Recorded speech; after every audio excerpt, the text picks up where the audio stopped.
പ്രിയപ്പെട്ടവരെ, എൻ്റെ ഈ വീഡിയോ കണ്ടു കഴിയുമ്പോൾ കേരള സംസ്ഥാനത്ത് മൊത്തത്തിൽ തന്നെ എൻ്റെ മാർക്കറ്റ് കുത്തനെ ഇടിയും. ഈ വീഡിയോ ലൈക്ക് ചെയ്യുന്നവരെക്കാൾ ഡിസ്ലൈക്ക് ചെയ്യുന്നവരായിരിക്കും കൂടുതൽ.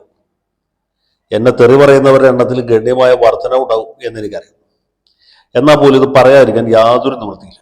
അതുകൊണ്ട് പറയുക, ഇത് കേട്ട് കഴിയുമ്പോൾ നിങ്ങൾ കുറച്ച് പേർക്കെങ്കിലും ഞാൻ പറയുന്നതിൽ എന്തെങ്കിലും ഒരു ന്യായമുണ്ട് എന്ന് തോന്നിയാൽ ഞാൻ കൃതാർത്ഥനായി. ഞാൻ പറയാമെന്ന് ഷിംജിത മുസ്തഫ എന്ന് പറഞ്ഞ സ്ത്രീയെക്കുറിച്ച്. കേരള പോലീസ് അവർ ഓടിച്ചിട്ട് പിടിച്ചു എന്ന വാർത്തയാണ് ഞാനിപ്പോൾ കേട്ടത്. പിടിച്ചു കാണും എന്ന് തന്നെ വിചാരിക്കുന്നു. അവരിനി വൈകാതെ മജിസ്ട്രേറ്റിന് മുമ്പിൽ ഹാജരാക്കും. ജാമ്യം കിട്ടാത്ത വകുപ്പുകളാണ് ആ യുവതിക്കെതിരായിട്ട് ചേർത്തിട്ടുള്ളത്. മിക്കവാറും അവരെ റിമാൻഡ് ചെയ്യും. പിന്നെ കുറച്ച് ദിവസം അവർ സബ് ജയിലിൽ ജാമ്യം കാത്ത് കഴിയും. പിന്നെ ഇപ്പോഴല്ലെങ്കിൽ എപ്പോഴെങ്കിലും ഒരു ദിവസം അവർക്ക് ജാമ്യം കിട്ടും. പിന്നെ ഏതെങ്കിലും കാലത്ത് വിചാരണ നടക്കും. അവർ കുറ്റക്കാരിയാണെന്ന് കണ്ടെത്തുകയാണെങ്കിൽ കോടതി ശിക്ഷിക്കും. അതിലൊന്നും ആർക്കും ഒരു സംശയമില്ല. ഞാൻ പറഞ്ഞാലും പറഞ്ഞില്ലെങ്കിലും ഈ കാര്യത്തിൽ വലിയ മാറ്റമൊന്നും ഉണ്ടാവാൻ പോകുന്നില്ല. ഞാൻ പറയാമെന്നെന്താ വെച്ചാൽ, ഇവിടെ സുകുമാരക്കുറുപ്പിനെ അന്വേഷിക്കുന്ന, അല്ലെങ്കിൽ അതിനേക്കാളും ആവേശത്തോട്ടാണ് പോലീസുകാർ ഷിംജിത മുസ്തഫയെ അന്വേഷിച്ച് പോയി. അതിൽ അവരെ കുറ്റമൊന്നും പറയാൻ പറ്റിയില്ല. കാരണം സംസ്ഥാനത്തെ പൊതുജന വികാരം ഷിംജിതയ്ക്കെതിരായിട്ട് ആളിക്കത്തുക, ഷിംജിതയെ ക്രൂശിക്കുക എന്ന മുദ്രാവാക്യം ഈ നാട്ടിലെമ്പാടും, അത് പാറശാല തൊട്ട് ഹോസങ്കടി വരെ ഒരേ സ്വരത്തിൽ ഉയർന്നു കേൾക്കുക.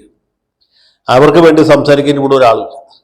മാത്രവുമല്ല, ഇങ്ങനെ ഒരു സംഭവത്തിന്റെ പേരിൽ, ഈ ദീപക് എന്ന് പറഞ്ഞ ചെറുപ്പക്കാരൻ്റെ ആത്മഹത്യ ചെയ്തതിന്റെ പേരിൽ നമ്മുടെ രാഹുൽ ഈശ്വർ അടക്കമുള്ള ആളുകളൊക്കെ ഉറഞ്ഞു തുള്ളുകയാണ്. രാഹുൽ ഈശ്വറുണ്ട്, പിന്നെ സിനിമാ ദിലീപിന്റെ ചില സിൽബന്ധികളുണ്ട്, രാഹുൽ മാങ്കൂട്ടത്തിന്റെ ഫാൻസ് അസോസിയേഷൻകാരുണ്ട്, ഷാജിൻ സ്കറിയ അടക്കമുള്ള ആളുകളുണ്ട്, യൂട്യൂബ് ചാനലുകാർ നടത്തുന്നവരും, അതെല്ലാം മുഖ്യധാരാ മാധ്യമങ്ങൾ നടത്തുന്നവരും, എന്തിന് ഷിംജിതയുടെ സ്വന്തം പാർട്ടിയായ മുസ്ലിം ലീഗുകാർ വരെ ആ സ്ത്രീക്കെതിരായിട്ട് വാളെടുത്ത് കുറഞ്ഞു തുള്ളുകയാണ്.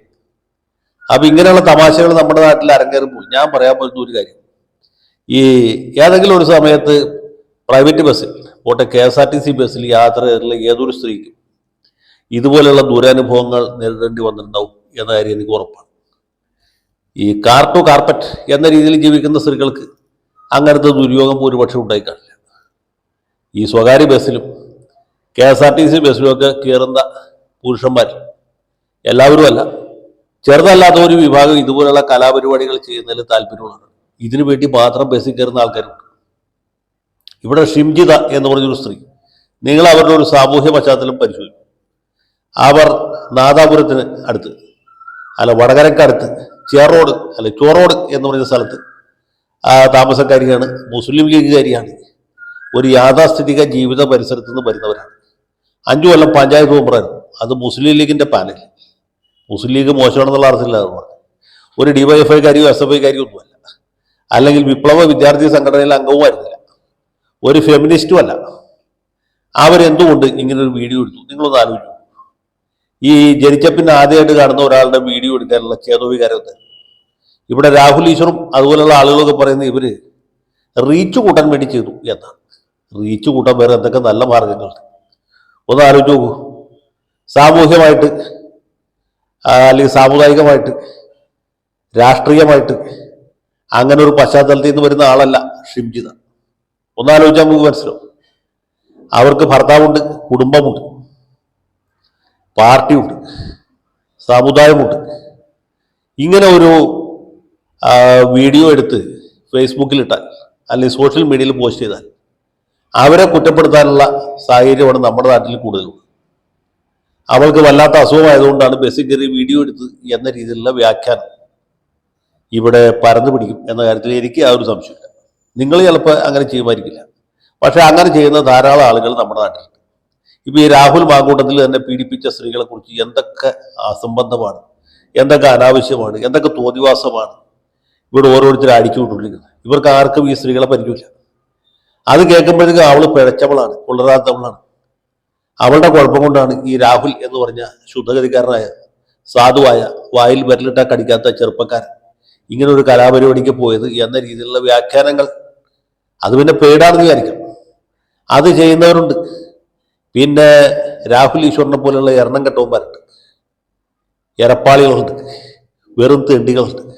ഇവരൊക്കെ വാളെടുത്ത് എടുക്കാതെയും വിളിച്ചപ്പെട്ടുകൊണ്ടിരിക്കുകയാണ് ഇല്ലേ? അങ്ങനൊരു സമൂഹത്തിൽ ഷിംജിത എന്ന് പറഞ്ഞ ഒരു യുവതി അവർക്ക് നേരിട്ട ഒരു ദുരനുഭവത്തിന്റെ പശ്ചാത്തലത്തിൽ ഒരു വീഡിയോ എടുത്ത് പോസ്റ്റ് ചെയ്തു എന്ന് പറഞ്ഞാൽ അതിന്റെ അർത്ഥം എന്താ? അത് നേർബുദ്ധിയുള്ള ആർക്കും മനസ്സിലാവും. അരിയാഹാരം കഴിക്കുന്നവർക്ക് മാത്രമല്ല, ഗോതമ്പും ബാർലിയും കഴിക്കുന്നവർക്ക് പോലും മനസ്സിലാവും. ഇയാളുമായിട്ട് അവൾക്ക് യാതൊരു മുൻവൈരാഗ്യവുമില്ല. ഇയാളെ മുമ്പ് കണ്ടിട്ടുമില്ല, കേട്ടിട്ടുമില്ല, പരിചയവുമില്ല, ആരാണെന്ന് അറിയില്ല. യാതൊരു പരിചയമില്ലാത്ത ഒരാളുടെ വീഡിയോ എടുത്ത് വെറുതെ ഒരാൾ പോസ്റ്റ് ചെയ്യും. നിങ്ങളൊന്ന് ആലോചിച്ചു. പക്ഷെ ഇവിടെ സംഭവിച്ചുകൊണ്ടിരിക്കുന്നത് എന്താണ്? അവളെ ക്രൂശിക്കുക എന്ന ഭയങ്കരമായ മുദ്രാവാക്യം. ആ മുദ്രാവാക്യം ഇങ്ങനെ 8 ദിക്കും മുഴങ്ങമാർ ദിഗന്ധങ്ങളെ ഭേദിച്ചുകൊണ്ടിരിക്കുകയാണ്. പോലീസുകാർക്ക് അന്വേഷിക്കാതിരിക്കാൻ പറ്റുമോ? ഇവളെ നേരം വെളുക്കുന്നതിന് മുമ്പ്, അല്ല സൂര്യൻ അസ്തമിക്കുന്നതിന് മുമ്പ് പിടിച്ചില്ലെങ്കിൽ കേരള പോലീസിന്റെ തൊപ്പിയിൽ ആളുകൾ കുത്തിക്കൊടുക്കാനായിട്ട് കാക്കത്തൂലുമായിട്ട് കാത്തു നിൽക്കും. അതുകൊണ്ട് പോലീസുകാർ ഓടിച്ചിട്ട് പിടിച്ചു. എന്നാൽ യഥാർത്ഥത്തിൽ അന്വേഷിച്ച് പിടിക്കേണ്ട ആളുകളെ പോലീസ് പിടിക്കില്ല. ഇപ്പൊ നിങ്ങൾ ചോദിക്കും PP ദിവ്യയുടെ കേസും ഈ കേസ് തമ്മിൽ എന്താ വ്യത്യാസം? അത് തമ്മിൽ വലിയ വ്യത്യാസമുണ്ട്. PP ദിവ്യ ഒരു കാര്യവുമില്ലാതെ ക്ഷണിക്കപ്പെടാത്ത അതിഥിയായിട്ട് കളക്ടറേറ്റിൽ നടക്കുന്ന യാത്രയപ്പ് യോഗത്തിൽ അതിക്രമിച്ച് കയറും. ഒറ്റക്കല്ല, ക്യാമറാമാൻ സഹിതം ചെല്ലും. PP ദിവ്യയുടെ പ്രസംഗം മാത്രം വീഡിയോ എടുക്കുന്നു. വീഡിയോ എടുത്തതിന് ശേഷം PP ദിവ്യ ഉടനെ തന്നെ അവിടെ നിന്ന് ഇറങ്ങിപ്പോകും. അപ്പോൾ തന്നെ ഇത് സാമൂഹ്യ മാധ്യമത്തിൽ പോസ്റ്റ് ചെയ്തു. അതോടൊപ്പം തന്നെ എല്ലാ TV ചാനലുകാർക്ക് എത്തിച്ചു കൊടുക്കും. TV ചാനലുകാരൊക്കെ ADM-നെതിരെ ജില്ലാ പഞ്ചായത്ത് പ്രസിഡന്റിന്റെ വമ്പിച്ച ആക്രമണം എന്ന രീതിയിൽ, ജില്ലാ പഞ്ചായത്ത് പ്രസിഡന്റ് ഒരു നേരസ്ഥയും ADM ഒരു മഹാകൊള്ളരാത്തവരും എന്ന രീതിയിൽ പ്രൊജക്ട് ചെയ്യും. അതിൽ മനം തോന്ന് സത്യസന്ധനായ അഴിമതിക്കാരനല്ലാത്ത കൈക്കൂലിക്കാരനല്ലാത്ത ADM ആത്മഹത്യ. ഇതാണ് സംഭവിച്ചത്. അത് ഡെലിബറേറ്റ് ആണ്. ഇത് ആക്സിഡന്റിലാണ്. ഈ ദീപക് എന്ന് പറഞ്ഞ ആളെ ആത്മഹത്യ ചെയ്യാൻ വേണ്ടിയിട്ടല്ല ഇത് സാമൂഹ്യ മാധ്യമത്തിൽ ഇട്ടത്. ഇങ്ങനെയുള്ള സംഭവങ്ങൾ ഈ നാട്ടിൽ നടക്കുന്നുണ്ട് എന്ന് ആളുകളെ ബോധ്യപ്പെടുത്താൻ വേണ്ടിയിട്ട്.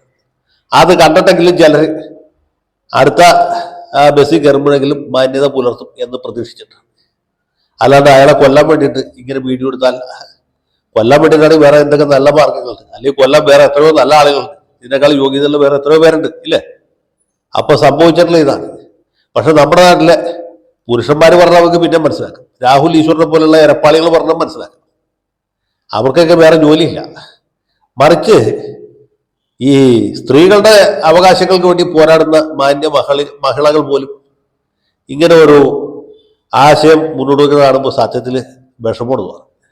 അതുകൊണ്ട് എൻ്റെ പിന്തുണ ഷിംജിത മുസ്തഫയ്ക്കാണ്. നിങ്ങൾക്ക് ഇഷ്ടപ്പെട്ടാലും ശരിയാണ്, ഇഷ്ടപ്പെട്ടില്ലെങ്കിലും ശരിയാണ്. ഇതിൽ ഷിംജിതയുടെ ഭാഗത്താണ് ന്യായം എന്നെനിക്ക് തോന്നുന്നു. ഞാൻ ദീപക് മരിച്ചതിൽ എനിക്ക് സങ്കടമുണ്ട്. മനുഷ്യൻ മരിക്കേണ്ട ഒരു കാര്യമില്ല. എന്നാൽ പോലും ഇവിടെ നടക്കുന്ന ശുദ്ധ തെമ്മാടിത്തരമാണ്, തോന്നിവാസമാണ്.